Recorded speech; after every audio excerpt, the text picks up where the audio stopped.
Magandang araw sa inyong lahat. Ngayon, tayo ay magsisimula sa isa na namang video discussion and rationalization on questions related to Earth Science. Earth Science is one of the subjects sa mga science majors. And so, ready na ba ang lahat? If ready na, pakitaas nga ng mga ballpen. Sige daw. Very good. Sige, tara. Simulan na tayo. Number 1. According to geologic timetable, the origin of man occurred in what particular era? A. Precambrian, B. Paleozoic, C. Mesozoic, or D. Cenozoic. So we're looking for the era when man first appeared. Since this is man, so ang ating dapat na piliin ay yung recent na time scale. And you know naman na ang geologic timetable ay nahahati sa iba't ibang scales of time. Pero this time, ang hinahanap lang natin yung era. So, sa apat na ito, may tatlong sikat na mga eras, Paleo, Meso, at saka Cenozoic. So yung PMC na tinatawag. And then also, kasama na rin ang Precambrian.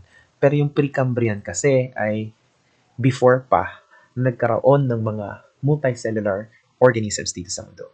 So ang sagot dito ay letter D, Cenozoic. So sa Cenozoic, na unang nag-appear ang mga tao, Cenozoic ang pinaka-recent sa lahat ng periods na nasa mga choices. So I'm showing you here sa slide na to ang ating geologic timetable. So ang geologic timetable ay naka-arrange sa from oldest na nasa baba up to the most recent na nasa taas. And ang geologic timetable ay nahahati sa iba't ibang scales of time. Iyon ang pinaka-malaki or inclusive sa lahat ng time scale. So yung mga eons ay, yung sa pinakauna, we have the Hadean, sunod naman ay Archean, then Proterozoic, and Phanerozoic.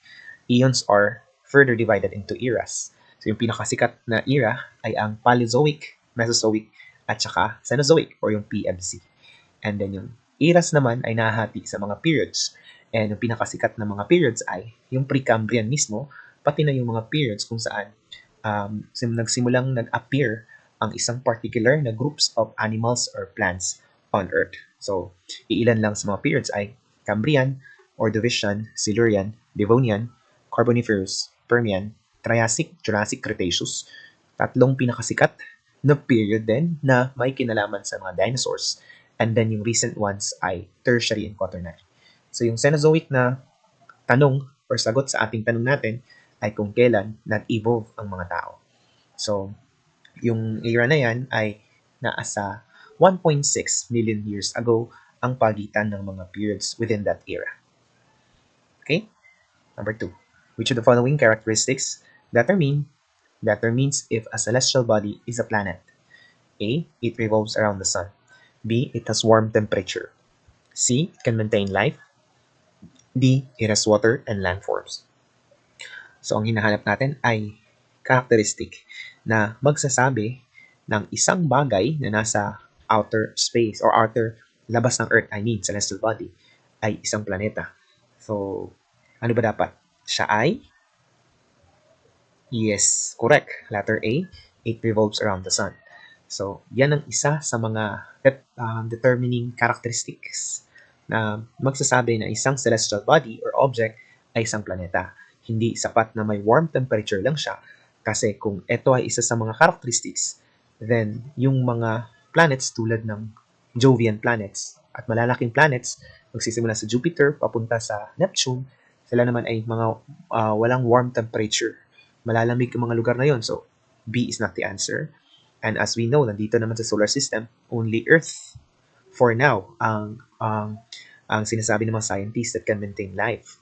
At saka it has water and landforms. We know that some of the planets sa solar system ay walang water, walang visible or liquid na water, pati na walang land formations or possible na land formations.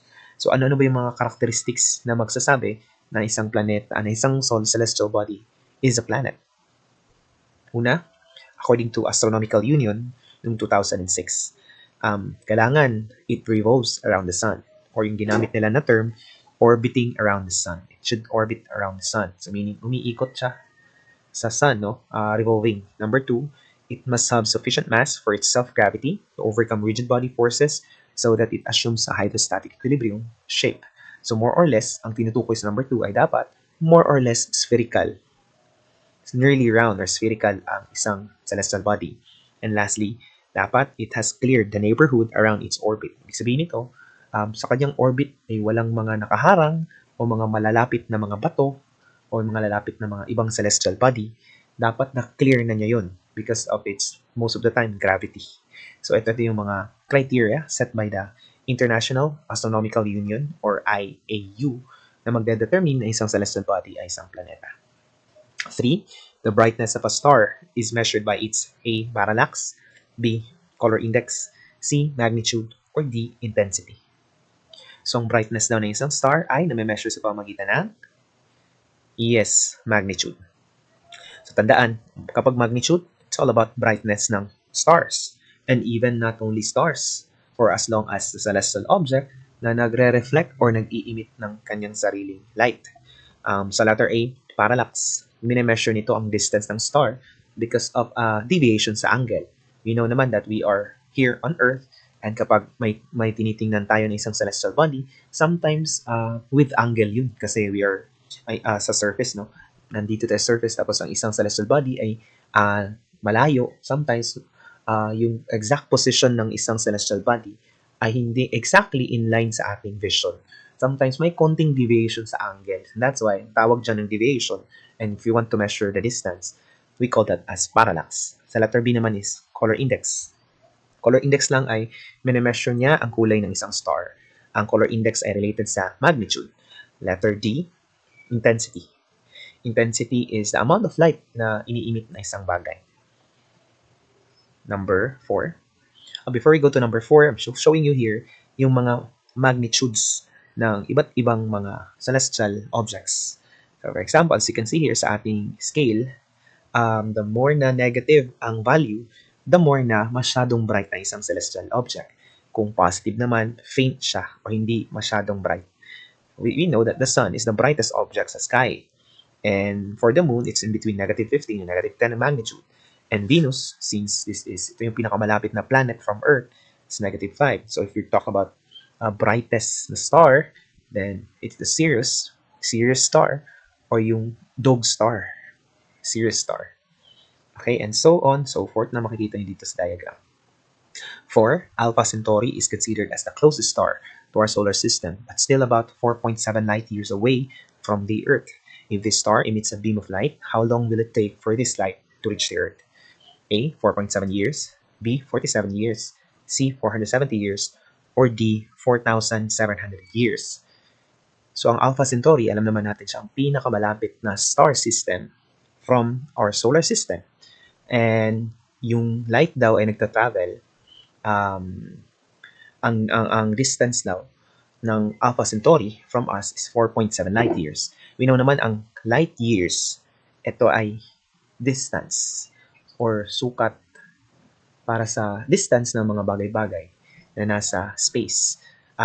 If this star emits a beam of light, so gaano daw kalayo? Well, since this is 4.7 light years, and ang tanong lang is how long, gaano daw katagal will it take yung light to reach the Earth?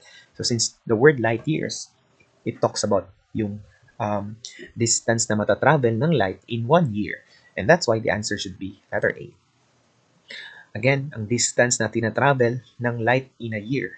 So kung isusukat natin yan, that's about 9.461 times 10 raised to 12 kilometers. Remember that ang light years ay nakadepende sa speed of light. And speed of light is 3 times 10 raised to 8 meters per second. So kapag sinabing 4.7 light years, it will take 4.7 years for light to reach a particular point sa space. Number 5. The point in the Earth's orbit when the Earth is nearest the Sun is called A. Apogee, B. Perigee, C. Aphelion, D. Perihelion. So, ang hinahanap natin is kung kailan daw palapit si Earth sa Sun. So, kapag Earth and Sun na relationship in terms of distance, so dapat ang apelido kay Helion because the Greek word for the Sun is the word Helios. So yung G naman talks about the relationship ng Earth at saka Moon in terms of distance. So kapag malayo, it's between the two, sa alin sa dalawang to, kapag malayo ay letter D, perihelion. Kapag malayo, malapit, sorry. Kapag malapit is perihelion, kapag malayo ay aphelion. Peri means around, at saka yung ap naman is away, layo. And letter A, apogee is when, katulad ng ap sa aphelion, farthest ang moon from Earth. Then sa perigee naman is pinakamalapit, nearest ang moon sa Earth. Okay. So this picture shows kung gaano kalayo yung distance every time na may perihelion and aphelion. January, nangyayaring perihelion, that's about 147.1 million kilometers.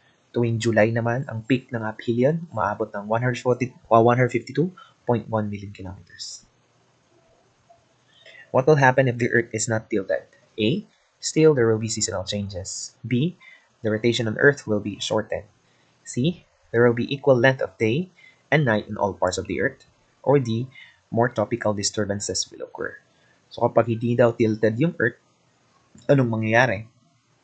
So alam naman natin ang effect ng tilt ng Earth sa ating measure of time, tsaka yung mga occurrences ng iba't ibang weather pattern and climate.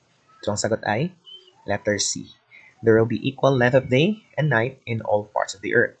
Recall that axis ng Earth ay maabot sa 23.4 degrees ang tilt. And the tilt, siya ang reason kung bakit meron tayong uneven na daytime and nighttime in some places in the world. So lalo-lalo na kapag umaabot na sa Arctic Circle ang lugar or sa Antarctic Circle ang lugar. Because of the tilt, may mga panahon na 24-hour daytime ang either of the poles or 24-hour nighttime naman ang either of the pole. Umaabot pa yan ng 2 to 3 to 4 months. And kapag all daytime lang yan, tawag sa kanya is midnight sun in either of the pole. Kapag all night time naman, then ang tawag naman is polar night.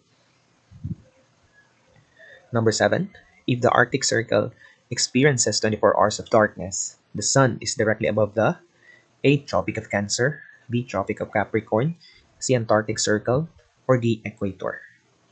Kapag ang Arctic Circle daw nakaka-experience ng 24 hours of darkness, kanina, we've just mentioned the term. The term is, we call it as polar night. Kapag polar night daw sa Arctic Circle, saan daw yung sun? So, yung sun ay nasa, yes, Tropic of Capricorn. It cannot be sa Cancer, kasi ang Cancer naman nasa taas ng equator. And hindi rin Antarctic Circle. As makita natin kanina, na dito yung Antarctic Circle, kapag dodrawingan pa natin ng isang horizontal line here, remember that these are only imaginary lines. Kapag may isa pang line dito, we call that as Tropic of Capricorn. Dito naman yung Tropic of Cancer. Ito yung mismo ang dinidescribe sa number 7, ang picture na to. Kapag ang sun is directly nandito sa Tropic of Capricorn, so makakaranas ng polar night and midnight sun. Ang polar night sa north, midnight sun naman sa south. On December 21, when the sun is directly above Tropic of Capricorn at noon, it will not be visible from the Arctic Circle, and that's why total darkness ang mararanasan ng mga tao na nakatira malapit sa or nandun mismo sa Arctic Circle. 8. How many hours have elapsed if the Earth moved from 0 degrees to 120 degrees longitude? A. 4 hours, B. 6 hours, C. 8 hours, or D. 12 hours. So ilang oras na ba lahat kapag ang Earth daw ay nag-move na from 0 degrees? Ilang oras nang lumipas? 0 degrees to 120 degrees longitude. So remember that the Earth, let's assume it's a perfect sphere. So one complete rotation would be equal to 360 degrees. So this is just a simple mathematics problem, no? So let's sagutan muna natin. The correct answer is letter C, 8 hours. So from 0 degrees to 120 degrees na longitude, 8 hours na ang lumagpas. Remember na pwede nating hatiin ang ating sphere by hours in terms of degrees. So if there are 360, kung ang total is 360 degrees ang isang rotation, So, sa 360 degrees, that's 24 hours already. 360 divided by 24, kada oras ay 15 degrees. So, 15 degrees longitude kada oras. So, ang sabi sa problem is 120 degrees ang inikot ng mundo. So, 120 divided by 15, kasi kada isang 15 ay katumbas ng 1 hour. So, that's about 8. So, 120 degrees longitude, ang equivalent niya sa oras ay 8 hours. So, kung nagtatanong kayo, paano ba nakuha natin ulit yung 15 degrees longitude is equal to 1 hour? So, we simply divided yung 360 na ikot ng mundo as equivalent to 24 hours. So, 360 divided by 24, that's 15. So, ibig sabihin ng kada 15 degrees na ikot ay katumbas sa 1 hour. So, kung 120 na ang naikot, we just simply divide it by 15 kasi ang 15 ay equivalent sa 1. So, that's about 8 hours. Number 9, Philippines happens to be at the umbra of the moon during eclipse. This means that the country experiences a blank. A. Total solar eclipse. B. Total lunar eclipse. C. Partial solar eclipse. Or D. Partial lunar eclipse. Ang Philippines daw ay nasa umbra ng moon. So, kapag umbra, you know naman na ang shadow, no? May dalawa. Yung darkest part ng shadow, yung areas, may dalawang areas. Kung yung darkest part ng shadow is called the umbra, yung somewhat lighter part ng shadow is called penumbra. So kapag nasa umbra or na-shoot talaga sa umbra ang isang lugar. So kapag ganun is nasa total yan. So it can be letter A or B. But then sabi dito umbra of the moon. So ang shadow ng moon ay papunta sa Earth. So that means that is kapag ang moon ang nasa gitna. SME, Sun, Moon, Earth. That is, ang sagot ay ulit, total solar eclipse. SME, Sun, Moon, Earth. That's solar eclipse. Ang lunar eclipse naman ay Sun, Earth, Moon. Ang nasa gitna naman si Earth. So, ang shadow ng Earth naman ang papunta sa Moon. Kapag solar eclipse, ang shadow ng Moon ang papunta sa Earth. And then, bakit total? Kasi umbra yan. Kapag pinumbra, andun lang yan sa partial. Sa halimbawa ng lunar, this time, lunar. Kung lunar, that's again, Sun, Earth, Moon. Nasa gitna si Earth, SEM. So kapag ang Moon is na-shoot sa umbra ng shadow ng Earth, so that's total. Pero kapag andun lang sa penumbra, then that's partial lang. Number 10, a stable uranium atom has atomic number and weight of 92 and 238 respectively. It can be inferred that this atom has blank. A. 92 protons, 146 electrons, and 146 neutrons. B. 92 protons, 92 electrons, and 238 neutrons. C. 92 protons, 92 electrons, and 146 neutrons. D. 92 protons, 146 electrons, and 92 neutrons. So again, balikan natin yung konsepto natin ng atomic number and atomic weight and subatomic particles. So ano ba ulit ang ibig sabihin ng atomic number? It's the number of protons. And in ground state, sa mga elements, it is also equivalent to the number ng electrons. So when we say here sa ating STEM, 92 ang atomic number, so that means na 92 din supposedly ang protons. So dapat maghanap ka ng 92, no? Protons. So lahat naman na nasa option K, 92. And then, sabi natin kanina, in ground state, same lang din siya sa bilang ng electrons. So hanapin natin yung parehas na bilang ng electrons sa protons, so letter B at letter C. And then, what about yung atomic mass or atomic weight? So, atomic weight is, kapag weight, because we're using weight here, ang weight is total weights ng proton at saka neutron. And yung variable na yan ay isang tinatawag natin continuous na variable. So, i-convert natin yan sa discrete na variable. So, yung atomic weight can be equated sa atomic, yung tinatawag na mass number. So if 238 is the mass number, so mass number is simply the number ng protons plus neutron. If you want to get the number of neutrons, i-minus lang natin ang atomic weight o yung mass number tsaka atomic number. So 238 minus 92, ang sagot ay letter C, 92 protons, 92 electrons, and 146 neutrons. 238 minus 92 is 146. So that's how you get the number of protons, electrons, and neutrons. Tandaan lang na ang protons o electrons ay parehas lang sa atomic number. Yung electrons, most of the time, parehas lang yan. Kung hindi ion, ang ating atom involved sa problem. And then 146, how did we get this number? So we simply subtract 238 and 92. And bakit natin sinubtract yan? Because we assume that this is the mass number. Atomic na weight kasi is continuous siya na variable. So it does not tell the number of subatomic particles. So para maging appropriate ating value, so kaya ginawa nating mass number ang atomic weight. Okay? Okay, number 11. Which of the following arrangements is in the correct order of the composition of lithosphere from the smallest to the largest components? A. Atoms, molecules, minerals, rocks, landforms. B. Landforms, rocks, minerals, molecules, atoms. C. Minerals, rocks, landforms, atoms, molecules. So we are looking for the correct order of the composition of the lithosphere from the very small up to the very large. When we say the lithosphere, this is the land where you're standing on. You're standing on a land called the lithosphere.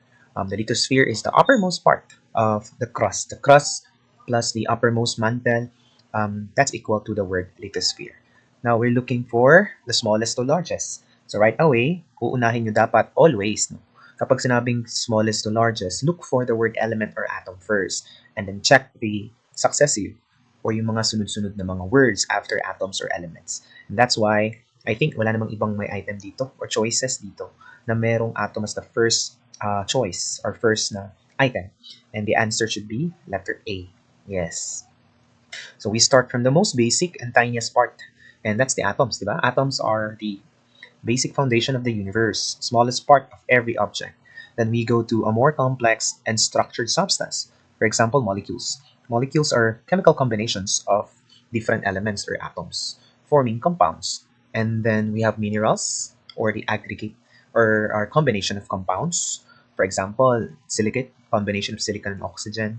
And then these minerals may form aggregate, or combination of different minerals as one, plus the dirt, plus the dust, and everything else. It can also include biological remains, so that would be equal to rocks. And then larger, or the largest among all of the items here, ay yung landforms. Landforms tulad ng mountains, hills, valleys, and every landform that you know.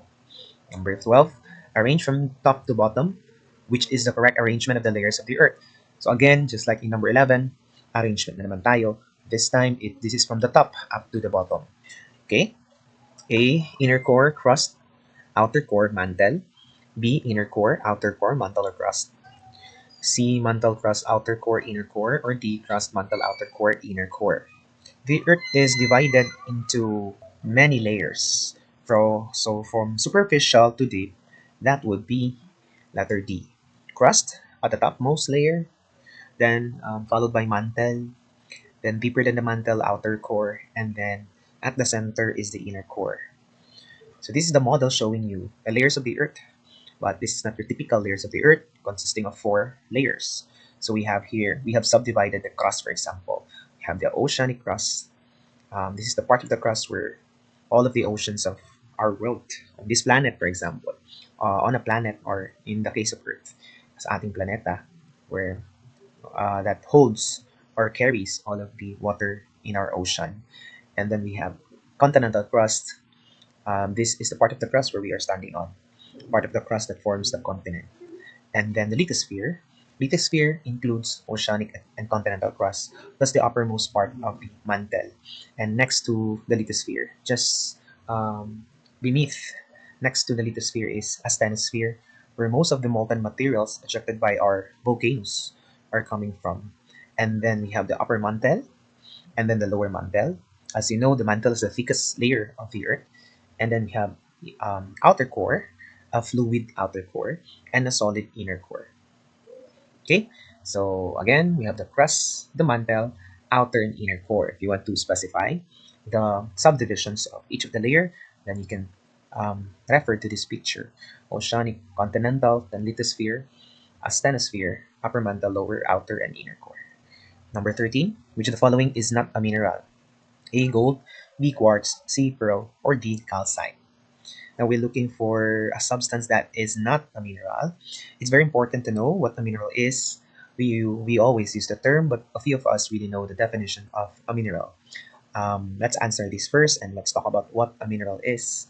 So which is not a mineral? The answer should be letter C, pearl. So what's a mineral? What are the defining characteristics of a mineral? Well, we can put the defining characteristics of a mineral into an acronym, CANDIS. CANDIS. First, it should be crystalline. In other words, it forms crystal. The atoms that compose the mineral should be systematically arranged, by order, and then it forms a crystal, in short. Then A is for abiogenic. It means that the mineral or the substance dapat hindi nanggaling sa isang nabubuhay. So in the case of pearl, it comes from mollusks, di ba? From clams. So abio meaning without life, genic meaning origin. So it doesn't have an origin, a living thing origin, I mean. Hindi dapat nanggaling sa isang nabubuhay. And then it should be naturally occurring. For letter N, naturally occurring, it means that hindi siya human-made, hindi siya artificial. It should be naturally occurring, hindi siya gawa ng tao. Then letter D is definite composition, meaning hindi siya nag-iiba-iba ng composition kasi may fixed siya na ratio ng mga elements. For example, in the case of silicate, may exact ratio ng silicon to oxygen. And if you want to add aluminum, then another story kasi may specific na ratio ang tatlong elements when they combine. And then it should be inorganic. That means hindi siya hydrocarbon, wala siyang carbon na naka-pair sa hydrogen. And lastly, it should be solid. It should be solid. Okay, gold, mayroong tinatawag, may bato or ore ang gold, and it can be called as a mineral because meron siya definite form, crystalline most of the time, abiogenic, hindi galing sa isang nabubuhay, it is naturally occurring, may definite composition, inorganic, and solid siya. Quartz is also a mineral.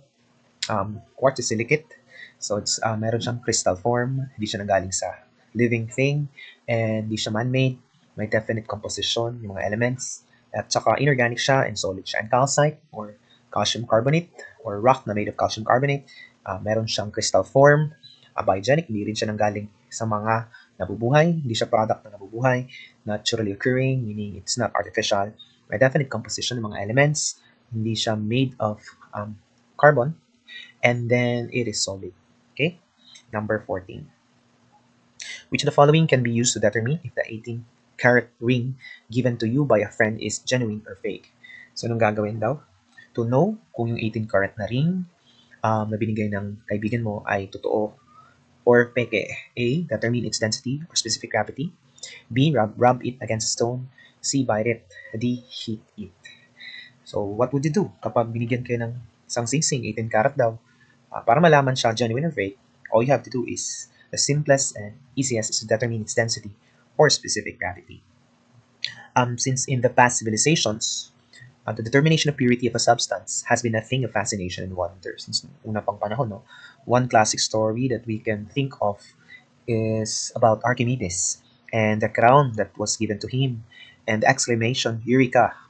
Density is the ratio of a substance mass to its volume. It's one of the most reliable or easiest, I think, na concept to determine to measure the purity ng isang bagay. Archimedes even used this concept kaya nabanggit niya na sabi niyo Eureka. So that's one of the easiest. Kunin mo lang timbangan, kukuha ka lang ng timbangan, timbangin mo lang yung ring, and then solve for its volume, kunin din ang volume, then divide the mass to its volume, then you'll get the density. Specific gravity naman is just a comparison ng density ng isang bagay to the density of water. So, itong dalawang to, density and specific gravity, these are the most easiest ways to determine the purity ng isang bagay. Number 15. Before we go to number 15, a slide here showing you yung gold bars. Gold is an extremely dense mineral with a specific gravity of 9.2. It means that it's 9.2 times heavier than water. Another important concept thing about specific gravity is that it measures kung gaano siya kabigat kumpara sa water. We said it kanina, di ba? Kung 19.2 ang specific gravity, it means na mas mabigat siya ng 19.2 beses kesa sa tubig. Ang density naman ng gold is 19.32 grams per milliliter at 20 degrees Celsius. Of course, nag-iiba-iba kasi yung measurement and density. But anyway, most of the time kasi when we measure the density ng mga bagay, ay nasa room temperature lang tayo. And that's why most of the standard, yung mga table na may nagsushow ng mga standard densities ng mga bagay ay nasa 20 degrees Celsius. 15. fossils are most likely to be found in A. Sedimentary rocks, B. Igneous rocks, C. Metamorphic rocks, or D. Ocean floor. Saan daw makikita yung mga fossils? Fossils are remains of the past. It could be yung literal na remain o yung mga skeletal remains and even imprints. Now, saan siya usually nakikita? Nakikita siya sa anong klaseng bato? We will eliminate letter D because yung tatlong bato naman ata ang common, no? Kung saan posible. But among the three, may isang bato talaga kung saan makikita natin ang mga fossils kadalasan. And the answer is letter A, sedimentary rocks.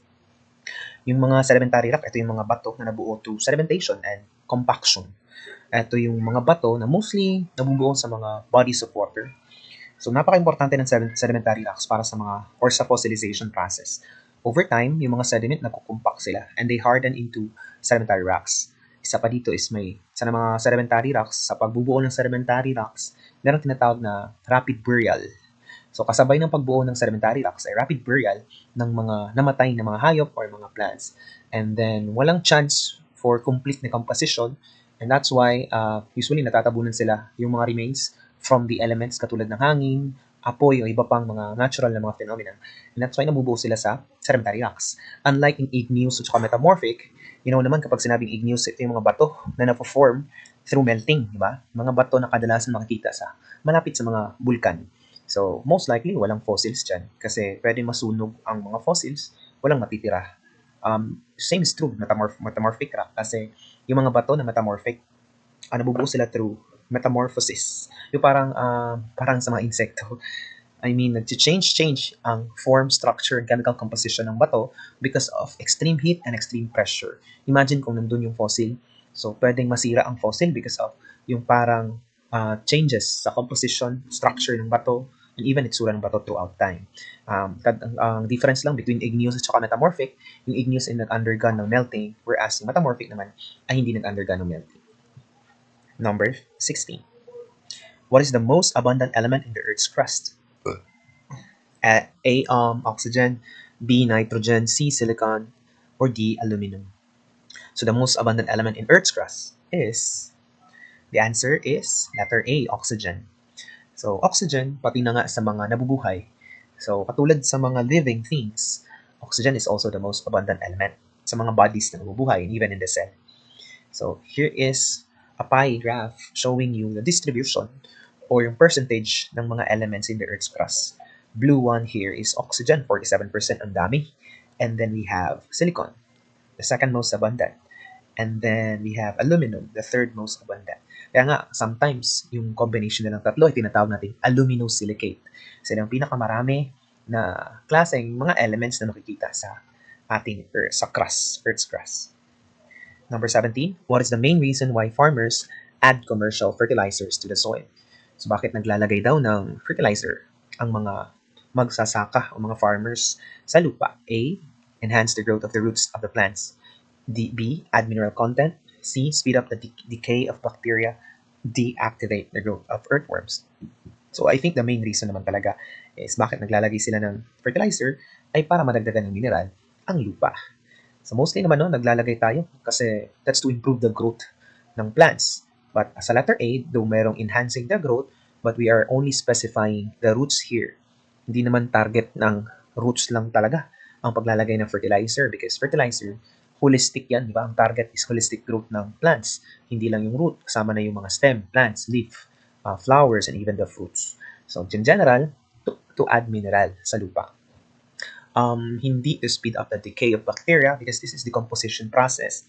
And though may role din ng bacteria, kasi bacteria, they are the chemical recyclers or cyclers, kaya napupunta ulit sa lupa ang mga mineral because of bacteria. But sadly, most of the mga kalupaan dito sa Earth ay nakaka-experience ng tinatawag na desertification. So parang yung mineral content ng mga lupang yun ay nawawala at nauubos. And because naman sa ating hindi sustainable na practices when it comes to farming. Kaya, though may mineral pero kukunti lang masyado. So but with the help of decomposition, siguro yung mga, di ba meron tayong mga tinatawag na vermiculture, pati na yung mga pagdadagdag ng natural or organic na pataba tulad ng waste ng mga animals para may ma-decompose ng bacteria para masauli ng bacteria ang mineral o mga elements babalik sa lupa. Activate the growth of earthworms, katulad lang din siya sa letter C. ang tot. But adding fertilizer is for the mineral content. So, I'm showing you here a slide no, na nung naglagay tayo ng mineral fertilizer sa lupa, nadagdagan natin ng mineral ang lupa. So, we call that process as mineralization.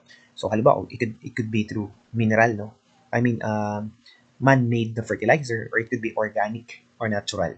Again, same lang man kasi sila ng purpose to add mineral content, katulad ng the three most important elements for plants are nitrogen, phosphorus at saka potassium. So, tandaan nyo NPK, most of the fertilizers na available sa mga stores, mga yung pamilihan ng mga fertilizers ay may NPK. So, sometimes may dagdag na rin calcium, magnesium, and sulfur para sa chlorophyll and para sa cell wall ng plants. Number 18. Which of the following shows mechanical weathering in rocks? A. Rocks break when acids dissolve these rocks. B. Rocks become rusty and disintegrate when iron combines with oxygen. C. Rocks disintegrate when water between red rocks freezes. D. Rocks break due to formation of stalagmites. So we're looking for mechanical weathering. First, ano ba yung tinatawag na weathering? Weathering is the process of rocks and minerals being broken down into smaller pieces. Proseso to na kung saan ang mga bato, pati na yung mga minerals na bumubuo sa mga bato, ay nabibreak, split sila into very small pieces.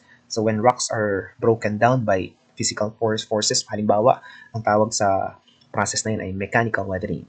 There's also a process kapag ang mga bato are broken down by chemical reactions. Yun ang tawag sa proseso na yun ay chemical weathering. So, since we're looking for mechanical, hanapin natin yung kung saan ang bato ay nabi-breakdown by physical force. Katulad ng letter, yes, tama ang sagot, letter C. When water between bedrock freezes. So, physical weathering yan or mechanical weathering kasi, when water freezes, ang tubig ay nag-expand. But kapag nagme-melt naman o nagtothaw ang water, nagko-contract yung tubig. So if this continues to happen for many, many times, for many, many years, the process of expansion and contraction of water inside the rock, for example, will cause the rock to break. Kaya this is physical or mechanical. Sa letter A naman, letter A, B, and saka D, ay tawag sa kanila chemical weathering.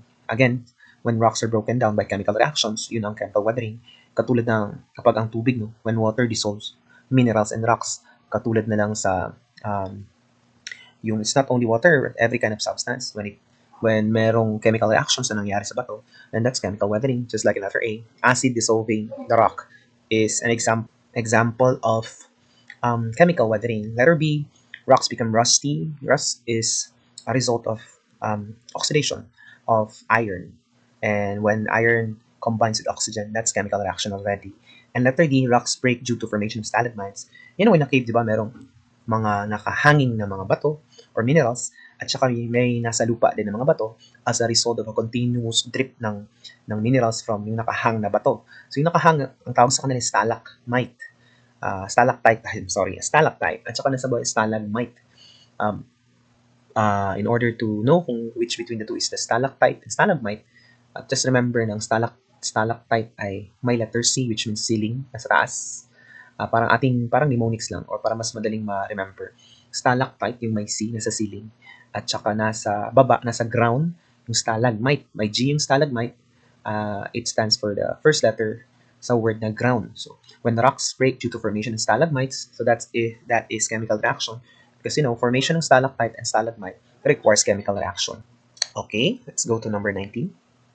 Which of the following can transport more weathered materials? So in relation kanina sa word ng weathering, meaning breaking of rocks and minerals. So which can transport more weathered materials? A, larger, deeper stream. B, rapid, shallow stream. C, a slower, bigger stream. Or D, a wider, shallow stream. So what's a stream? It's another word for the word river.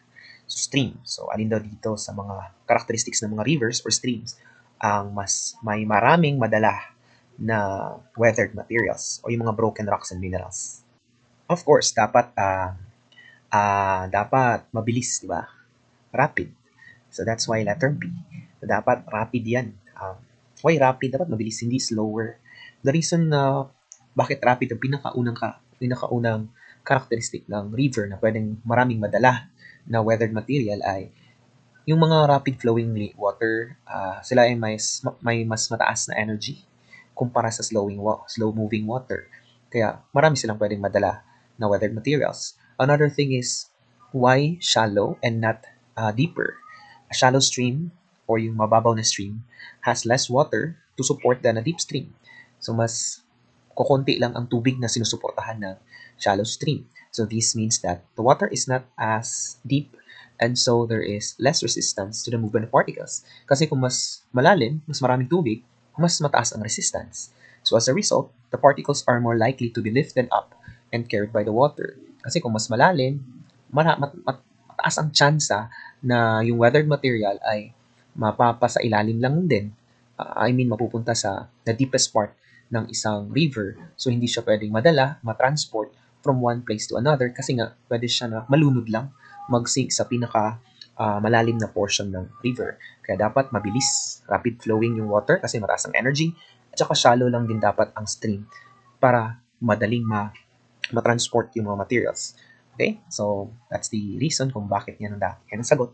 Hindi yung letter A kasi pares yung deeper. Hindi yung letter C kasi pares din niya ang slower. Ang letter D, wider, shallow stream. Most of the time kasi kapag wide ang stream,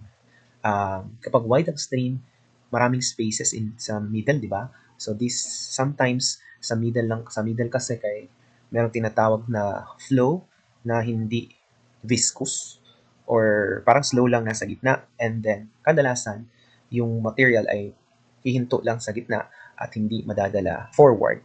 So, wider most of the time are slower na stream kumpara sa yung narrow na stream. Ang letter B ang pinaka magandang combination. Mas maganda kumpara sa letter D. Mas reasonable na siya ang sagot kumpara sa letter D. Number 20.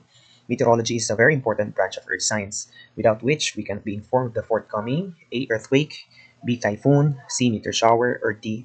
Tsunami.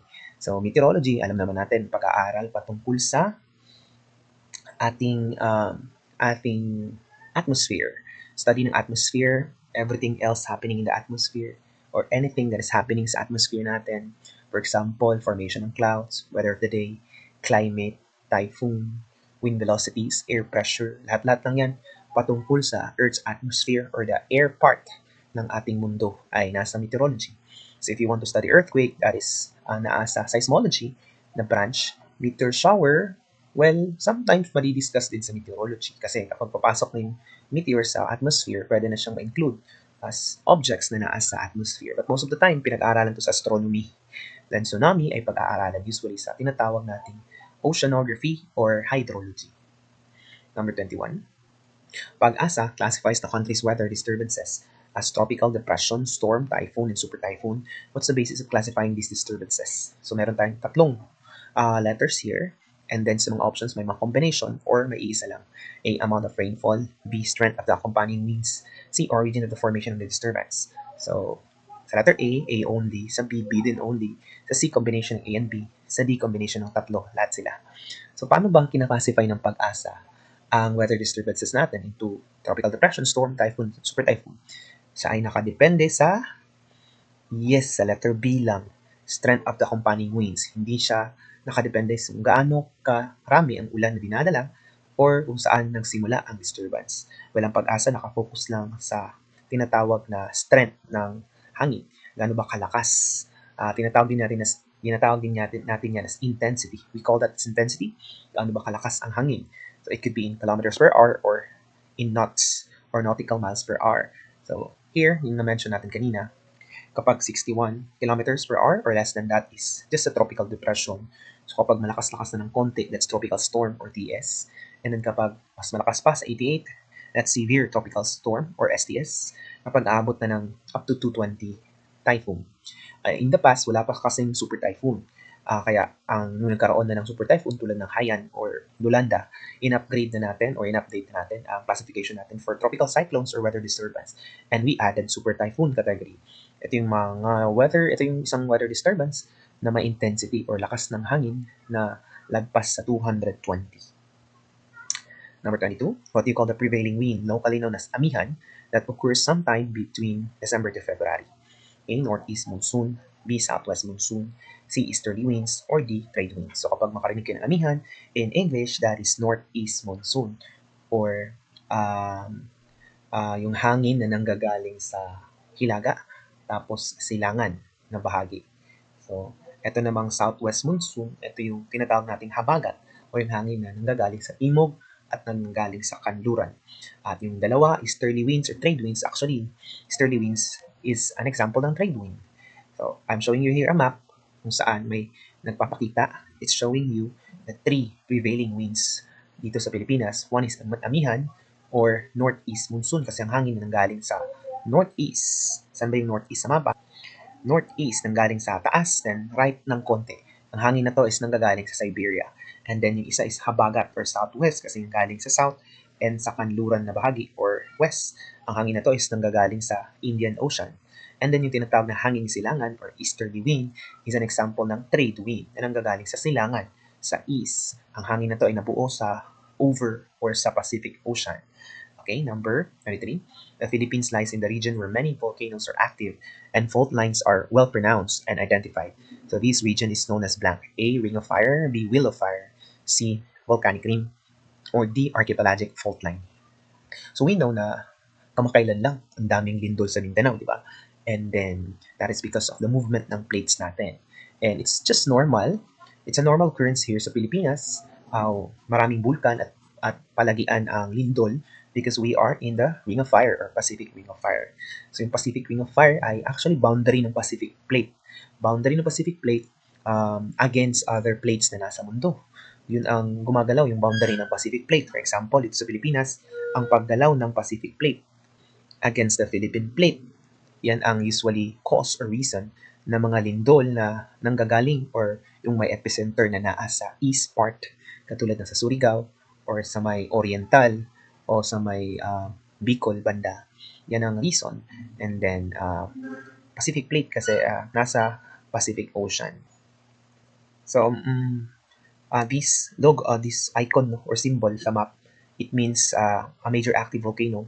We can see here sa Philippines, maraming active volcanoes dito sa Indonesia, sa New Zealand, sa may Russia banda, sa may Alaska, the west coast ng Amerika, kasama na sa Mexico and sa west coast din ng South America, tulad ng nasa Chile. Okay? Number 24, the point on the Earth's surface directly above the center of origin of an earthquake is called blank. A, focus, B, epicenter, C, fracture, or D, fault. Yung point daw or place above the center of origin ng earthquake ay tinatawag na epicenter. Epi means, it's a Greek word that means above. Epicenter. So this word literally means above center. So this picture shows you yung epicenter, na itong kulay yellow, and then yung focus, kung saan nangyari talaga ang pag-move ng fault. So, yung fault is yung cracks na nasa lithosphere, nasa baba ng lupa, yung mga cracks or fault. But then, kapag may sudden movement, tsaka kung saan nagsimula ang paggalaw, we call that as focus or hypocenter. Whereas yung lugar, usually, ito yung nire-report natin tuwing may lindol, that's the epicenter or the point directly above the focus of an earthquake on Earth's surface. Okay? Number 25. Who is the father of meteorology? A. Aristotle, B. Luke Howard, C. Galileo Galilei, or D. Isaac Newton. So, sino tinagurian na father of meteorology? Ang sagot dyan ay si Luke Howard.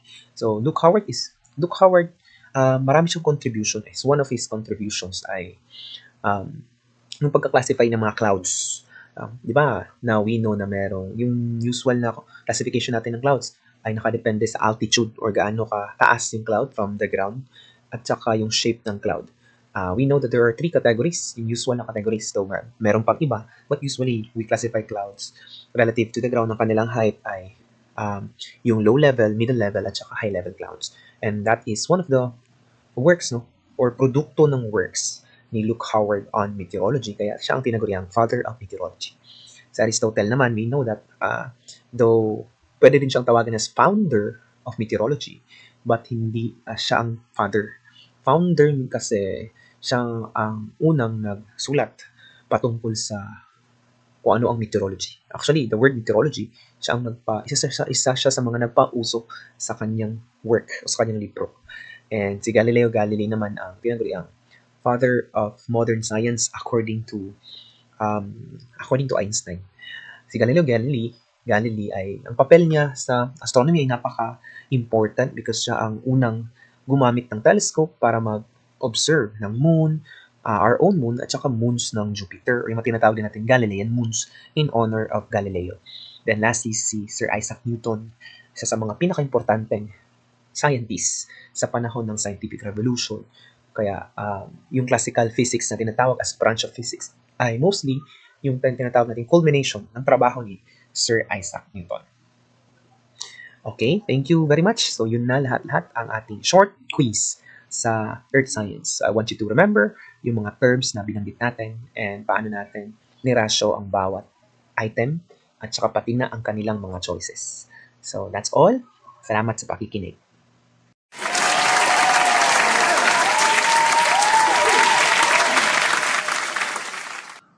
So we're on to number 26. Which layer of the Earth is composed of basaltic rock? Continental crust, oceanic crust, asthenosphere, or outer core? So we're looking for the layer of the Earth, which is composed of basaltic rock. So yung layer ng Earth na binubuo ng basaltic rock. And based from our previous discussions, we know that there are layers of the Earth, and from the innermost up to the surface, the innermost is composed of core, and the core are of two types. We have the outer core and inner core, and we know that the core is not made of any kind of basaltic rock or any kind of rock, but it's made of metals just like iron and nickel, di ba? So out of the question na already sila outer or inner core kung meron man. Sa letter C, asthenosphere, this is the layer just below the lithosphere. It's the layer na pwede nating tawagin na upper mantle, and the asthenosphere ay binubuo ng mga molten rocks at saka mga metals na rin. But the asthenosphere, it's not made of basalt or basaltic rock. Pinaghalo-halo siya mga iba't ibang klase na rocks na underneath, and kung titingnan mo yung composition ng magma or ng lava, it's the same composition sa upper at asthenosphere. So we are now left with A at saka B. So these are the two types of crust, di ba? Continental at saka oceanic. Ang pagkakaiba lang ng dalawang to is kung anong bato o anong klaseng rock ang bumubuo sa kanila at gaano sila ka-dense at saan sila makikita sa mundo. Well, ang binubuo ng basaltic rock is, yes, it is letter B, oceanic crust. So, quick recall lang. Ang layers ng mundo, simula sa pinaka-surface ay crust, then mantle, then the two cores, outer then inner. Yung crust ay binubuo ng dalawang klaseng crust, dalawang types. The first one is continental crust. We also call it a Sial layer, Sial, because it is composed mainly of silicon and aluminum. The Si here, it refers to silicon na element, at saka Al here, it refers to the aluminum na layer. The continental crust is thick but less dense. It means na makapal siya, pero magaan lang. And it is hard and strong kasi binubuo siya ng igneous na rock na granite. Okay, kung kanina yung basalt is for, sa question natin, oceanic crust, sa continental crust naman is made of granite. And it forms the continents, kaya ang pangalan is continental crust. In other words, lahat ng ating lupa na nakikita ngayon, ang lupang kinatatayuan natin ngayon, ang lahat ng kontinente ng mundo, in short, ay binubuo ng or part ng continental crust. And also, it also forms the shelves. Shelves yung boundary ng continental crust tsaka sa oceanic crust. The other type of crust is oceanic crust, or we also call it as Sima layer. Sima because it's composed of primarily two elements, silicon, and Ma here, it refers to magnesium. Supposedly Mg dapat, but then mahirap kasi i-pronounce yung Mg, kaya ma na lang the first two letters of the element magnesium. The oceanic crust is thinner, manipis lang siya, but denser. Mas mabigat siya compared to continental crust. And it's made of another rock, no? Kung granite yung sa continental, sa oceanic naman is basaltic or basalt ang bato. And it forms the ocean basins. Ibig sabihin nito, lahat ng karagatan, all of the oceans ng mundo ay nakapatong sa oceanic crust. It is around 4 to 7 kilometers thick kasi mas manipis siya kumpara sa continental crust, as you can see here sa ating picture. Okay, let's go to number 27, which is included in the lithosphere. So ano daw ang kasama sa lithosphere? A. Asthenosphere, B. Uppermost mantle, C. Lowermost mantle, or D. Outer core. So we know na dito sa taas, no, yung areas ng crust at saka mantle, they could be further subdivided into layers depending on the rocks na present at saka fluidity na rin. So we have the lithosphere and we also have the asthenosphere na tinatawag. So letter A, it's not the answer, di ba? So mamimili na lang tayo sa letter B and C because letter D, outer core, is obviously not the correct answer kasi andun na yung sa gitna. So it's either B or C. And ang lithosphere, remember, it is composed of all the crust na nakikita natin. Lahat ng crust ng mundo ay part ng lithosphere at saka yung nasa baba ng crust. Yung nasa baba ng crust is the uppermost mantle. And that's why the answer is letter B. So, crust plus the uppermost mantle equals the lithosphere. Yung nasa baba ng crust at saka uppermost mantle, or in short, nasa baba ng lithosphere, is the asthenosphere. So you can see here sa diagram, nasa taas, no? Yung crust, oceanic at saka continental, ay part ng lithosphere. And then also, yung part ng solid uppermost mantle, still part ng lithosphere. So yung part ng lithosphere ay crust at saka uppermost mantle. And then sa baba ng lithosphere ay may asthenosphere. Yung yellow, makikita natin, this is the source mismo ng magma na binubuga ng mga bulkan natin. Okay, so that's the lithosphere and asthenosphere. Next, which hypothesis posits that new ocean floor is created where two plates move away from one another at mid-oceanic ridge or mid-ocean ridges? A. Seafloor spreading, B. Continental drift, C. Tectonic plates, or D. Pangea hypothesis. So ano yung hypothesis na nagsasabi na mga bagong ocean floor ay nalilikha, nabubuo, kung saan yung dalawang plates ay they are moving away o papahiwalay yung dalawang plates at nangyayari sa mga gitnang bahagi ng mga karagatan, ocean floor.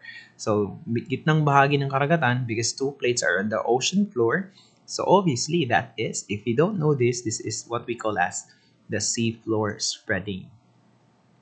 Remember, there are many leading ideas kung paano nila then I describe kung bakit geologically active ang mundo. One is what we call a seafloor spreading hypothesis. According to this hypothesis, ang crust natin ay may mga tinatawag na mga ridges or yung mga cracks kung saan lumalabas ang bagong mga crust at saka lumulubog ang mga old na crust. So there are two na malalaking ridges sa mundo, although there are many ridges. Pinakamalaki is ang yung nasa gitna ng Atlantic Ocean, the Mid-Atlantic.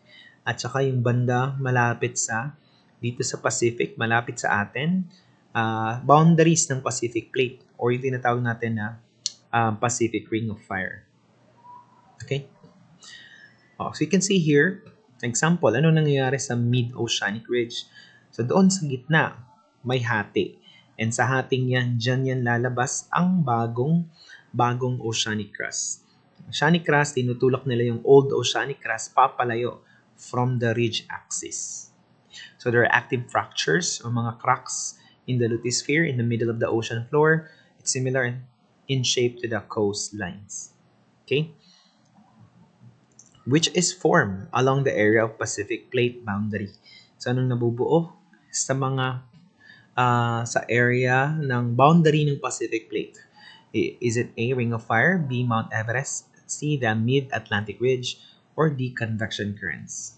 So ano nabubuo sa area ng boundary ng Pacific Plate? We call it as Ring of Fire or the Pacific Ring of Fire. Hindi yung Mount Everest kasi napakalayo from the Pacific Plate, and Mid-Atlantic, it's in the Atlantic Ocean. Convection currents ang tawag sa pag-flow ng mga fluids from area ng mainit papunta sa malamig. And recall that the Philippines, tayo dito sa ating bansa, we are actually naapektuhan tayo ng paggalaw ng Pacific Plate. Although the Philippines is not really in contact sa boundary ng Pacific Plate kasi yung boundary ng Pacific Plate is nakatouch sa Philippine plate. But then yung Pacific plate is minumove na yung Philippine plate, and that's why gumagalaw din ang plates natin o yung mga fractures within the Philippine plates. So these areas, nakikita natin dito yung boundaries na to. Ang tawag sa boundary na yan is Pacific Ring of Fire. Because tinawag siyang Pacific Ring of Fire kasi parang by description na at these areas maraming volcanic or increased ang volcanic activities. And when we say volcanoes, it's related to fire because yung magma na binubuga niya.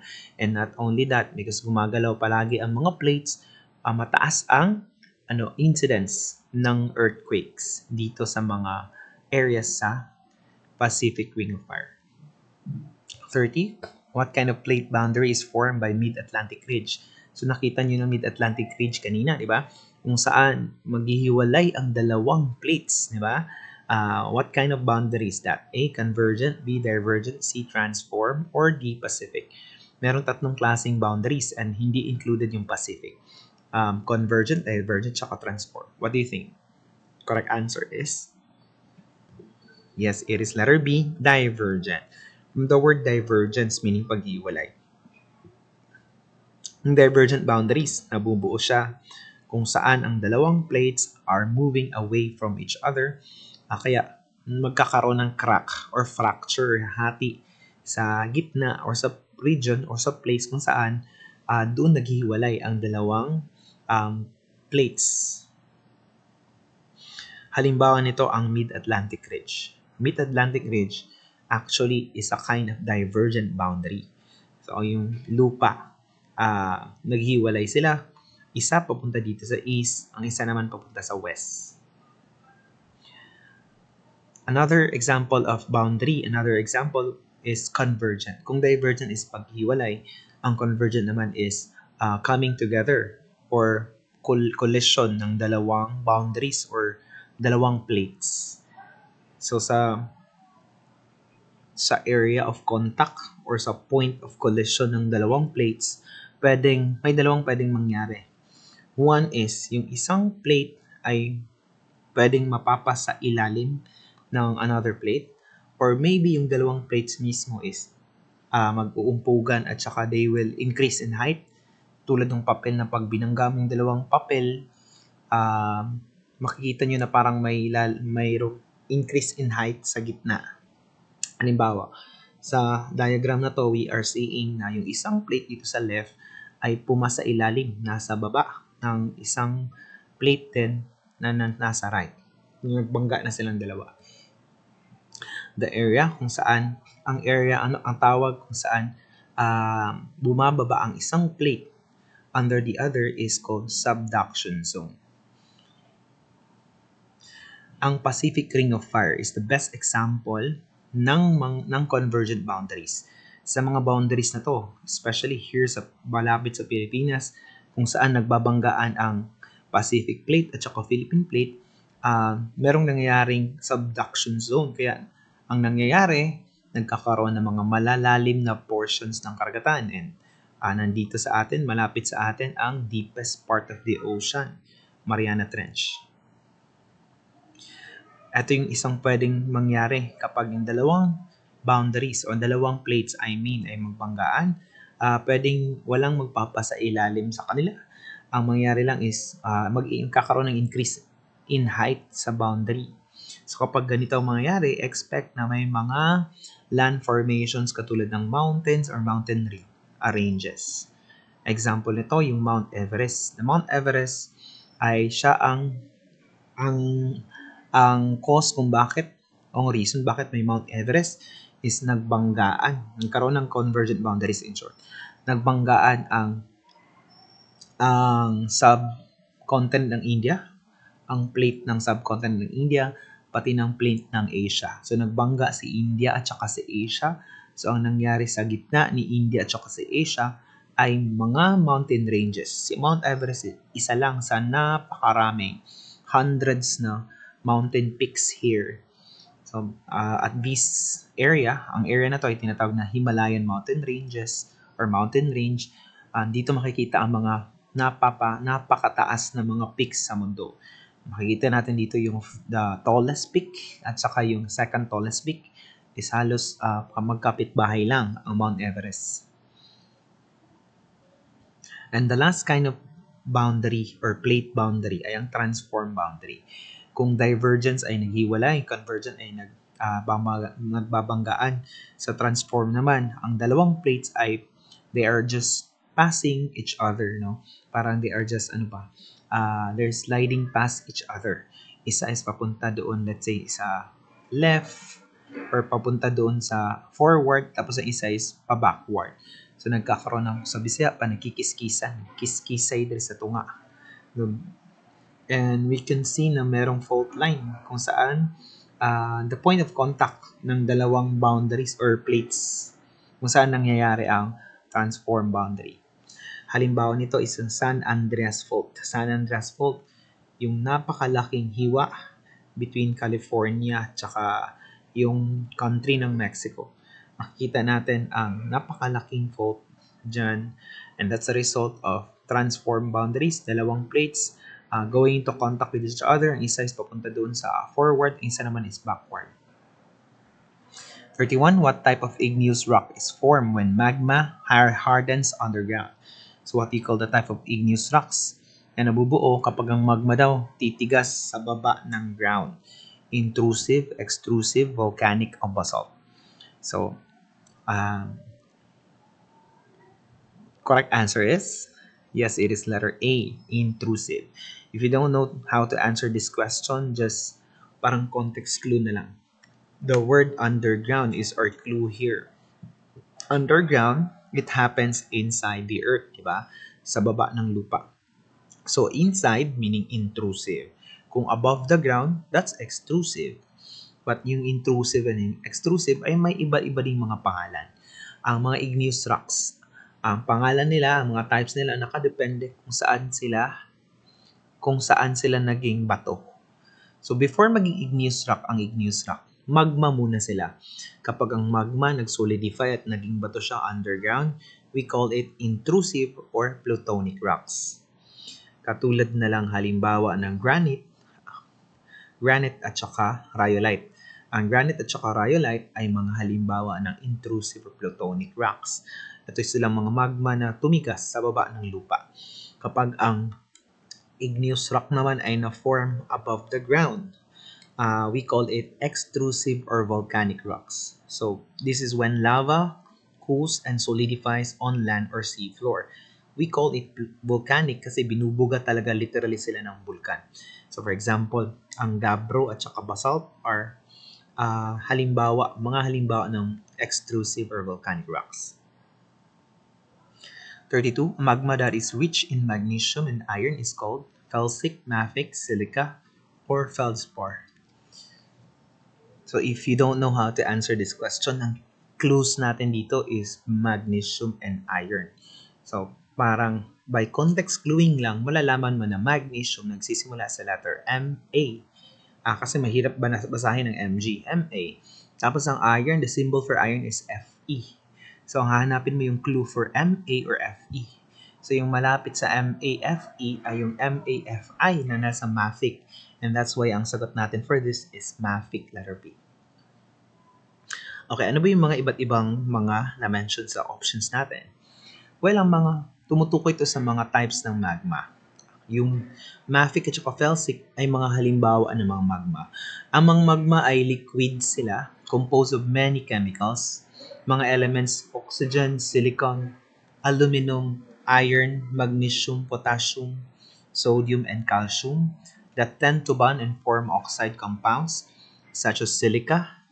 Silica is the silicon dioxide. Itong nasa isa sa mga options, silicon dioxide siya. Hindi siya magma but it's a kind of compound na napakarami sa crust. Ang iron oxide, depende kung anong oxidation state ng iron because sa pag-name sa ionic, di ba, mga compounds is kung hindi tayo gagamit ng Roman numeral, ang pangalan lang talaga ng combination ng Fe at saka O, whether yung positive 2 or positive 3, ay iron oxide pa rin. and magnesium oxide or MgO. So kapag silicon dioxide, ito yung compound na tinatawag na silica. That's the other name for silicon dioxide. Ang feldspar naman na nasa option, ito ang pinaka marami, the most abundant rock type component. Ang kanyang component ay aluminum, calcium, sodium, at potassium. Ang pinakamaraming abundant kind of rock is the feldspar dito sa mundo. And then, yung dalawang klaseng magma ay nakadepende sa kung unsa ang naa, anong meron sa kanila na element. Ang magma ay mafic kapag puno sa magnesium and iron. Ferric. Mafic nanggaling sa ferric, Ferric, tumutukoy sa iron, or felsic. Felsic naman is feldspar na na-mention na natin, binubuo ng aluminum, calcium, sodium, at saka potassium plus silica. So kapag magnesium iron, mafic. Kapag feldspar, silica is silicon dioxide, ay felsic. Number 33, which is not a kind of sedimentary rock. So sa mga options, alin ang hindi kasama sa mga halimbawa ng sedimentary rock? Shale, limestone, chalk, or obsidian. So nakita nyo na kanina siguro sa discussion natin kanina sa igneous. May isang igneous dito. The rest ay sedimentary rocks. The answer obviously is obsidian. Nakita natin as one of the extrusive, di ba? Extrusive igneous rock. Kapag mga sedimentary rock, ito yung mga bato na nabuo through the process of cementation o pagpapatong-patong ng mga bato at saka tumigas sila through time.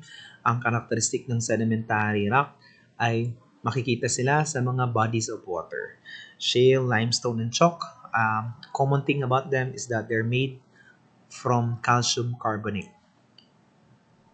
So these are examples of sedimentary rock.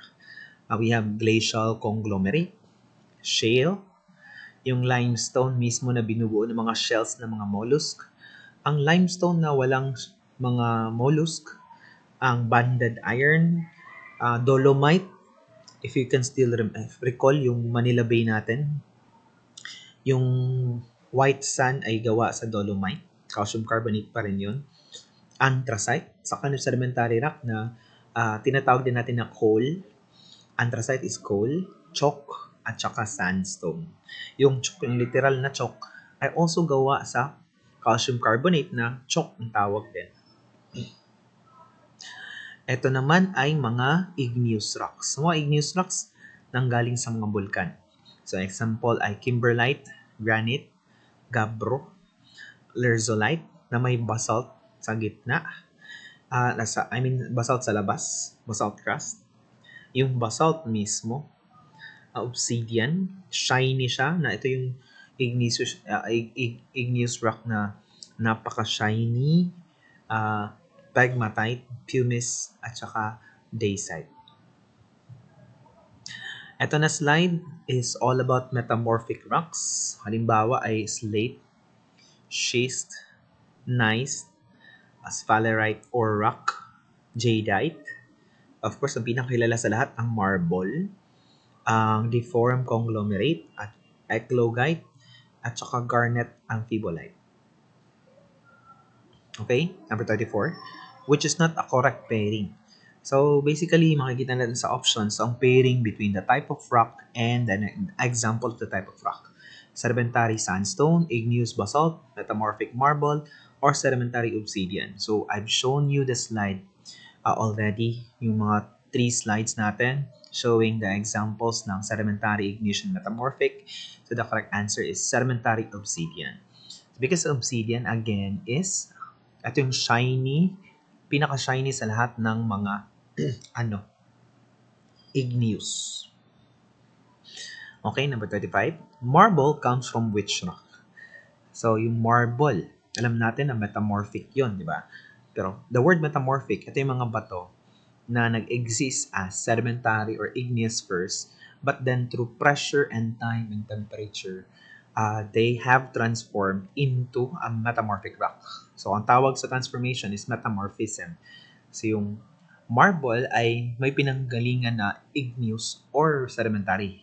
Pero ang marble kaya, saan siya Saan kaya siya nanggaling? Is it sedimentary or igneous? So, ang sasagutin natin number 35, limestone, sandstone, granite, or gneiss. The correct answer, ang marble ay galing sa, yes, limestone. Yung marble na metamorphic rock, before siya naging marble, naging sedimentary rock muna siya, limestone. So, halimbawa, no? Ito yung mga halimbawa ng metamorphism ng mga bato. Ang limestone ay naging marble sa pagdaan ng matagal na panahon, mataas na init at mataas na pressure. And then ang gneiss ay galing sa igneous rock na granite. Yung granite ay igneous rock, di ba? Naging metamorphic rock siya sa matagalang panahon din, sa init at saka pressure. Remember, sa metamorphism, walang melting na nangyari. Kapag may melting na, hindi na yun metamorphic, igneous na yun. Then, ang quartzite ay nanggaling sa sandstone. Sandstone, it's another kind of sedimentary rock. 36, which is a blue gemstone. Okay, ang hinahanap natin yung mineral. Gemstone is a kind of mineral na may iba't ibang kulay at saka very valuable to man kasi mahal sila. A. Emerald, B. Ruby, C. Sapphire, or D. Amethyst. So, alin sa mga options na to ay kulay blue. So, if you can still recall your mga birth months natin ay kadalasan meron tayong mga birthstones na tinatawag, di ba? So, yung blue na gemstone, we call it sapphire. So, yung sapphire ay blue. So, this is mga gemstone natin na may iba't ibang kulay. Of course, yung mga gemstone, may mga characteristic na color na unique para sa kanila. Halimbawa, or example, when we say amethyst, purple or violet. When we say aquamarine, that's light blue. When we say sapphire, that's blue. When we say emerald, that's green. Yung diamond is transparent lang, di ba? White na transparent. Ano pa bang nandito? So, of course, we have garnet. Meron tayong grande diorite, hackmanite, hunzite, opal. May red na diamond din. Kadalasan na sapphire is blue eh. Meron din tayong ito ay exception and unique na sapphire. Padparadsha sapphire. Ruby is typically kulay pula talaga. At iba pang mga iba't ibang mga bato na napakamahal makikita sa mga jewelry. Okay, number 37. Okay, number 37. The most abundant mineral in the crust is, so we're looking for pinakamarami na mineral dito sa Earth's crust. A. Silicate, B. Carbonate, C. Gem, or D. Carbon dioxide. We know that carbon dioxide is not a mineral, di ba? Of course, mineral yung mga gem, carbonate, silicate. Pero anong pinakamarami when it comes to mineral? Yung pinakamarami, I think, nakikita nyo kanina since the number 30 pa ata, or 26, ganun. We always mention the word silicate. Silicate ang pinakamarami sa lahat ng mineral. Actually, 92% or more than 92% of the Earth's crust ay binubuo ng mga silicate minerals. So this is a pie chart. We can see here in the pie chart, the blue na color ay mga klase-klaseng silicates. Pero iba-iba lang pangalan because of yung mga iba't ibang mga elements na present aside from silicon and oxygen. So we have plagioclase, feldspar. Feldspar ang pinakamarami sa lahat ng mga bato. Mga bato to sila lahat ha. May mga alkali feldspars, quartz, pyroxenes, at iba pa. And then yung 8% lang actually ang hindi silicate. So ano yung hindi silicate? Yung mga carbonate halimbawa. Yung na-mention natin kanina. So napakarami ng feldspar at saka mga quartz when it comes to family ng silicate. Silang bubuo sa mga bato. 38. Which type of stress pulls the crust? So, is it compression, tension, shearing, or divergence? So stress is any push or pull na nangyayari sa Earth's crust. So we have 3 types of them. Hindi kasama ang divergence. Kanina, divergence simply ang tawag sa boundary kung saan naghihiwalay yung dalawang plates. So we only have A, B, or C. para pwedeng isagot for stress. But we're specifically looking for stress na nagpo-pull. This is our keyword, pull sa crust. Is it compression, tension, or shearing? Ang answer ay tension. Kapag ang stress ay nagpo-pull sa crust, ano bang pull? Parang sa divergence lang din. Yung dalawang part ng crust, may parts ng mga crust and pinaghiwalay sila na tinatawag na fault. Actually, yung A, B, and C magre-resulta sa mga fault lines. So, yung fault line, sa magkabilang side ng fault line, naghiwalay yung dalawang parts ng lupa sa left and right ng fault line, we call it tension. Ang tension ay nagpupull sa crust. Ang mga bato sa gitna or yung crust mismo sa gitna sa gitna kung saan nangyayari yung tension, they will become thinner.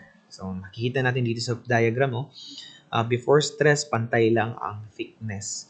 But then, when stress happened, or tension happened, because tension is a pulling kind of stress, so yung gitna is numipis. It occurs at the spreading boundary. Kung mga naga-spread yung boundary, eventually magkakaroon ng fault line sa gitna as a result of thinning of the rock layer. Ang compression naman is squeezing ng rock.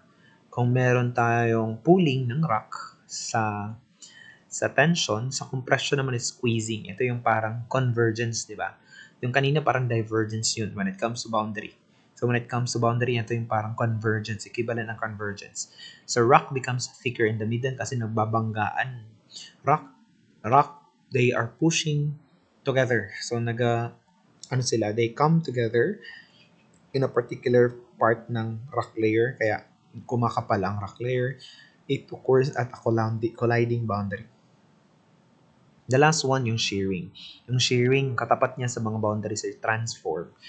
This is when mga rocks, when they push into opposite directions, katulad ng transform.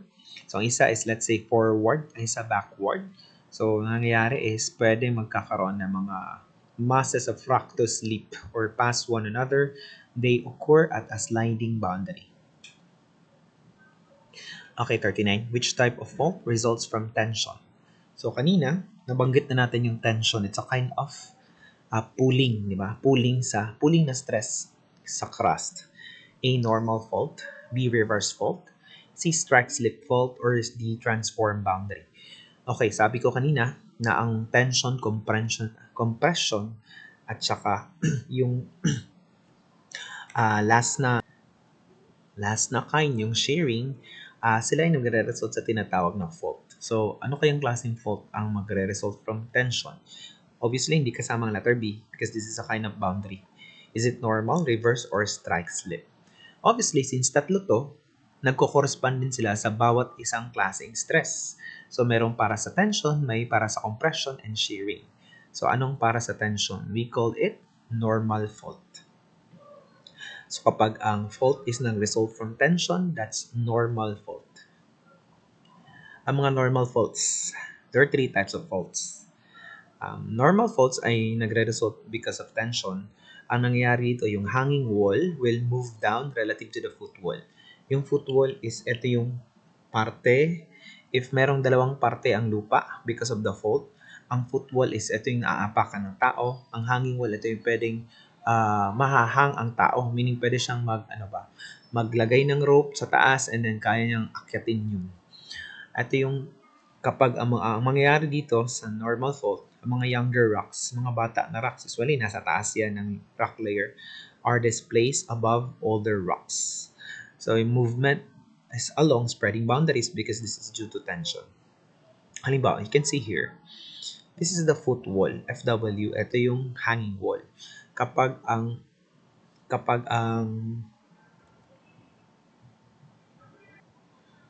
hanging wall mag-move down, as we can see here, nag-move down siya.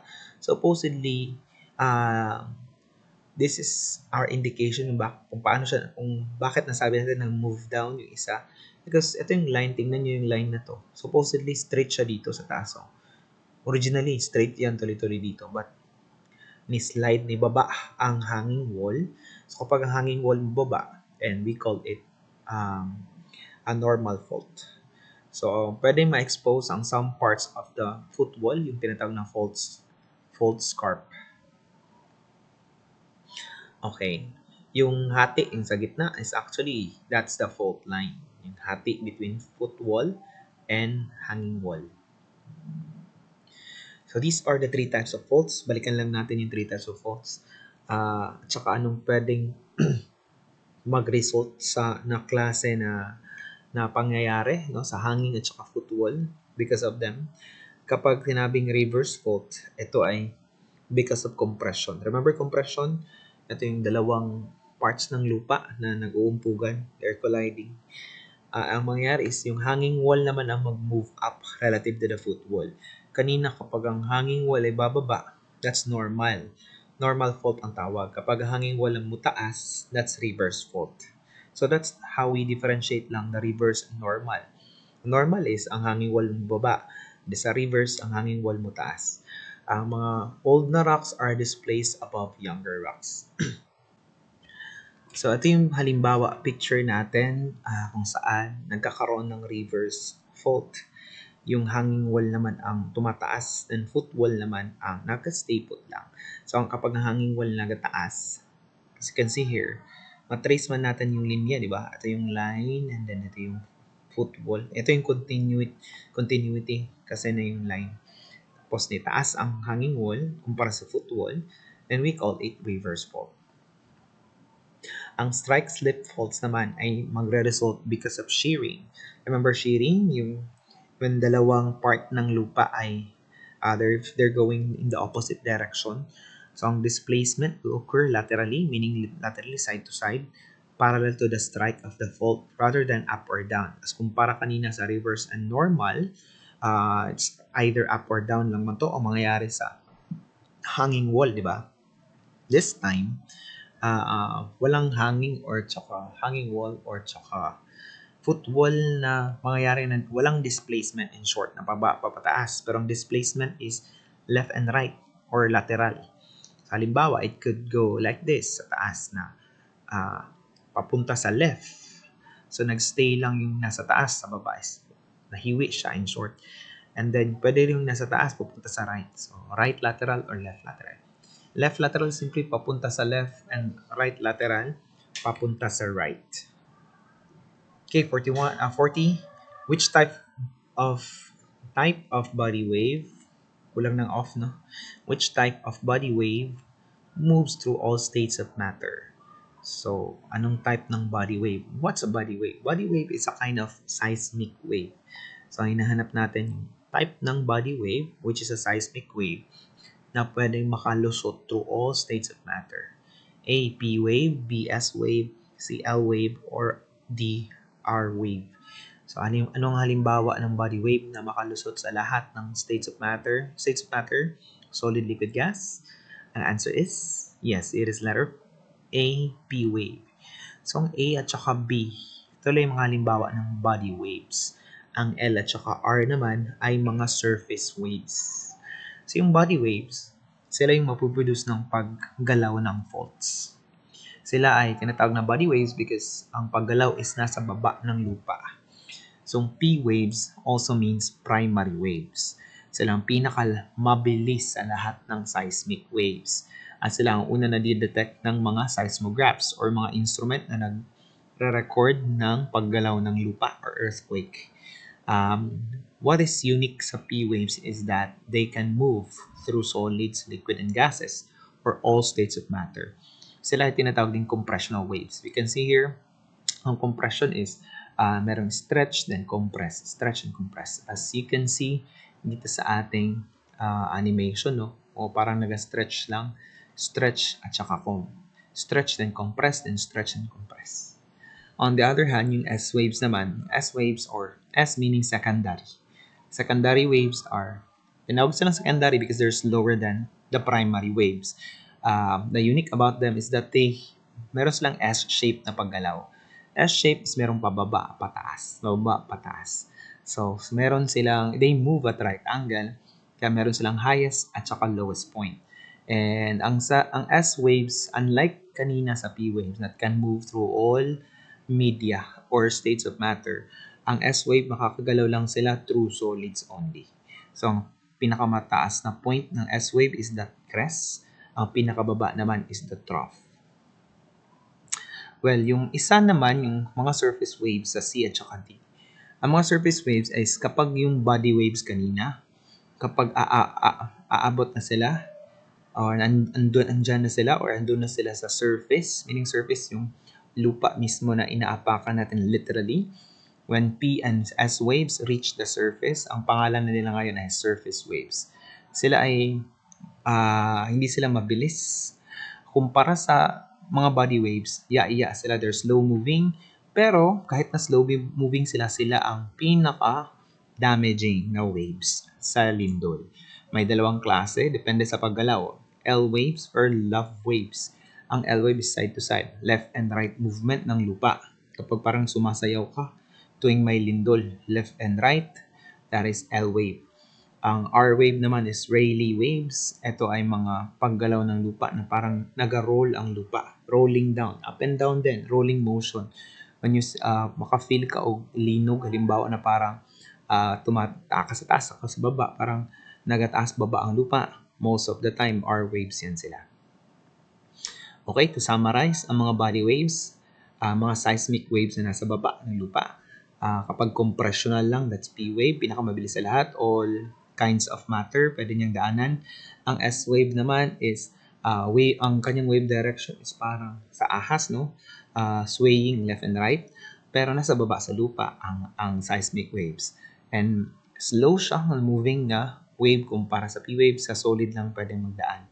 Na kapag ang P at saka S wave makaabot na sa surface ng lupa, ang tawag sa kanila ay surface waves. Rayleigh waves ay rolling na kind of motion, up and down, up and down. Ang love wave naman is side to side na motion.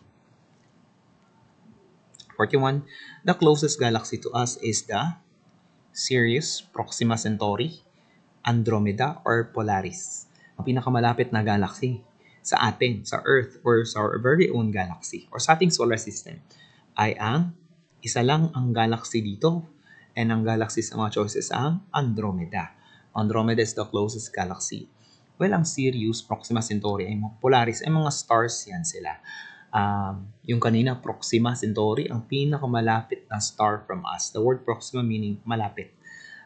North Star ay kilala bilang Polaris. So, ang Polaris naman, malayo din, malayo sa atin. Pero sila ang noon, kasi wala pang map at wala pa tayong yung parang compass talaga na digital or maybe yung handheld na compass. Ang tinitingnan ng mga sailor ay yung North Star para hindi sila mawala. And then, ang last is yung Andromeda, no? Andromeda ay pinakamalapit na galaxy sa atin. Ano pa ba yung isa? Sirius ata, sa letter A. Sirius ang pinaka-bright or brightest star na mention natin sa mga naunang choices natin kanina. 42, who proposed the heliocentric model? Helio meaning sun-centered model. So, is it Ptolemy, Galileo, Copernicus, or Newton?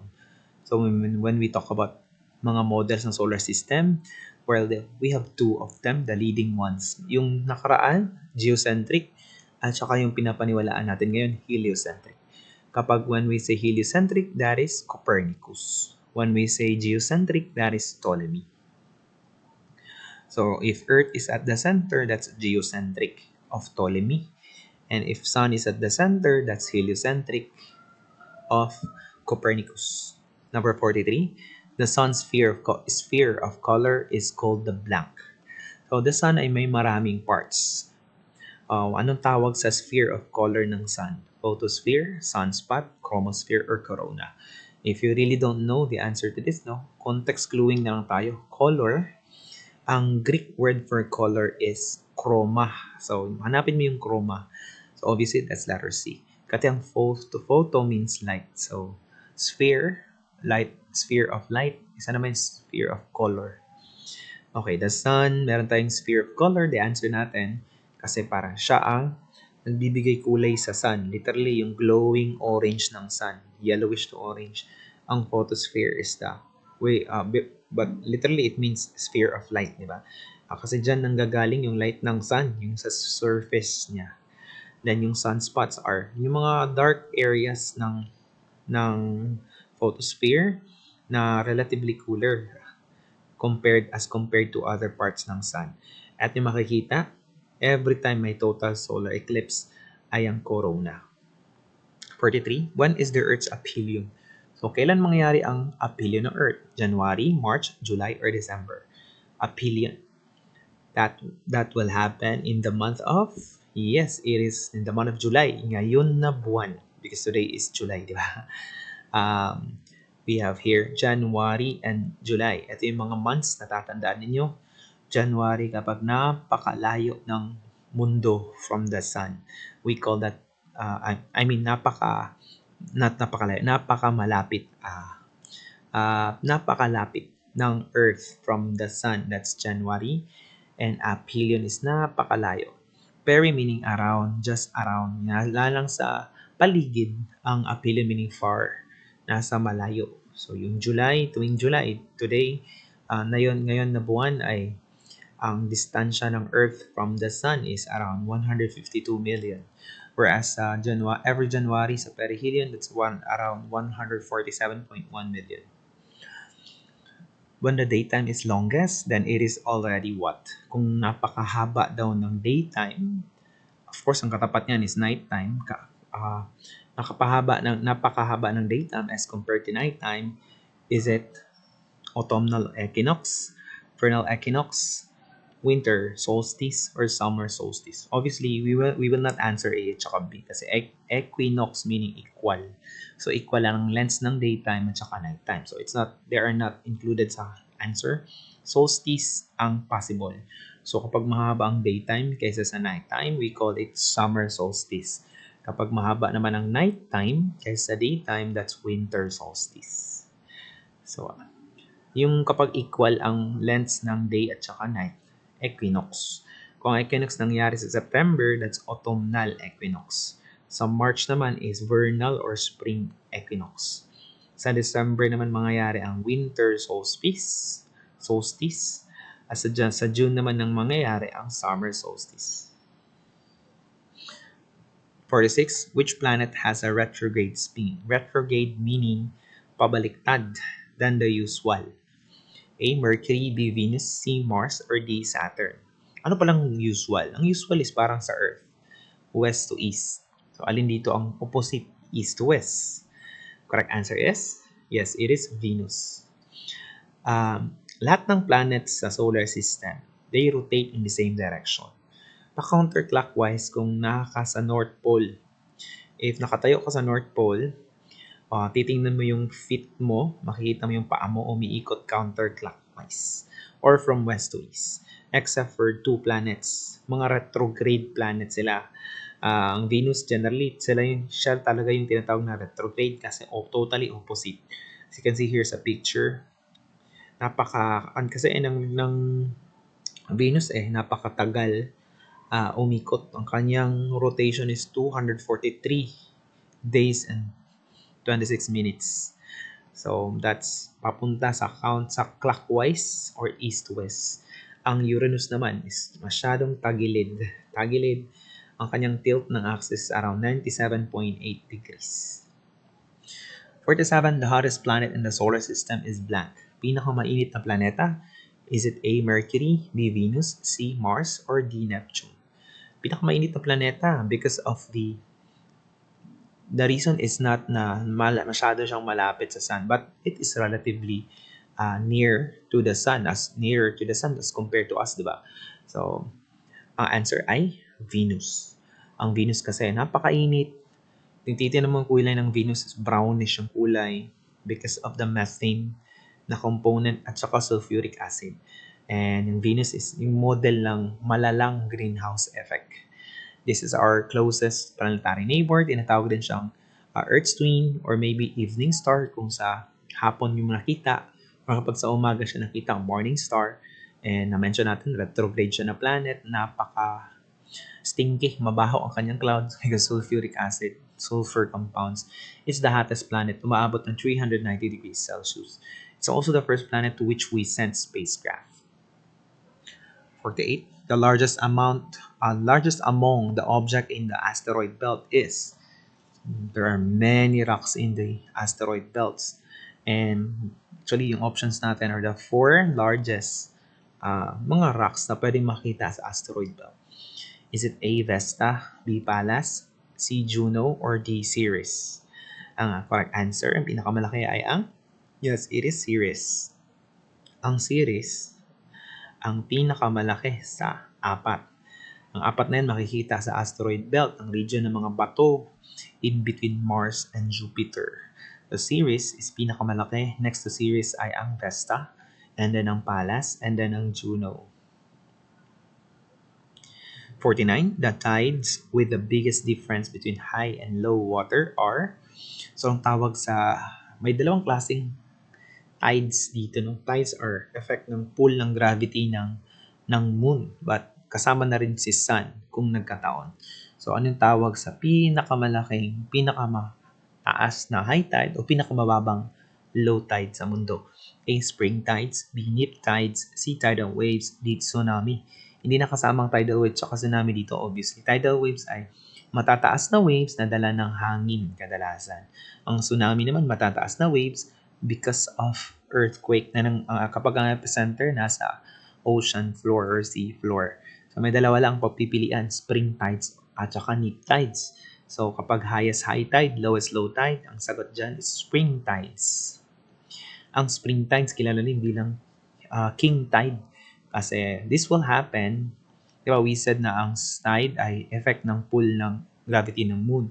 Pero kapag inline si moon at saka si sun, 180 degrees lahat-lahat, ang nangyayari dyan, spring tide kasi hindi lang si moon ang hahatak ng tubig ng planeta, pati na rin si sun. So, double hatak, double pull.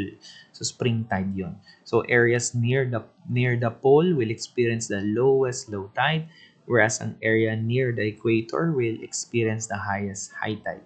Dito naman sa kabila, sa baba, kapag nasa right angle or kapag nasa magkabila, no, nasa left, right, at saka nasa harap or nasa likod si moon, nasa left and right si sun, we call the tides as neap tides. Ito yung regular na high tide and low tide na nangyayari every day. Last number, the first man on the moon is pinakaunang tao sa moon. Well, tatlo sila, di ba? Remember? But then, merong pinakaunang nakaapak sa moon. A. Aldrin, B. Armstrong, C. Tereshkova, or D. Gagarin. So the first man on the moon is, obviously, it's Neil Armstrong. Si Buzz Aldrin ang kasama ni Armstrong, pero mas nauna man nakaapak si Armstrong kaysa kay Aldrin. And Tereshkova, the first woman in space. Ang first man in space ay si Gagarin. But both of them ay hindi umabot sa moon. Sa outer space lang. Ito ang picture ng Apollo 11 crew. Makita natin si Buzz Aldrin, Neil Armstrong, kasamahan niya sila Buzz Aldrin, at saka si Michael Collins. Actually, piloto. Ang pilot talaga nila ay si Buzz Aldrin. Yung dalawa, sila ang nagre-repair sa mga modules ng lunar rover. Okay, kumusta po ang inyong score? I'm hoping positive ang result natin ngayon. And sa 50 na item, 38 is the passing score. Kumusta ang score ninyo? Thank you very much for listening. And please continue, study your book. Basahin from the beginning. If hindi nyo siya na-start, then go back to the start or from the start, basahin and up to the latest na mga topic natin. Pray and continue studying. See you soon ulit sa ating mga next na mga schedule sa review. Thank you very much. Licensed professional teachers and top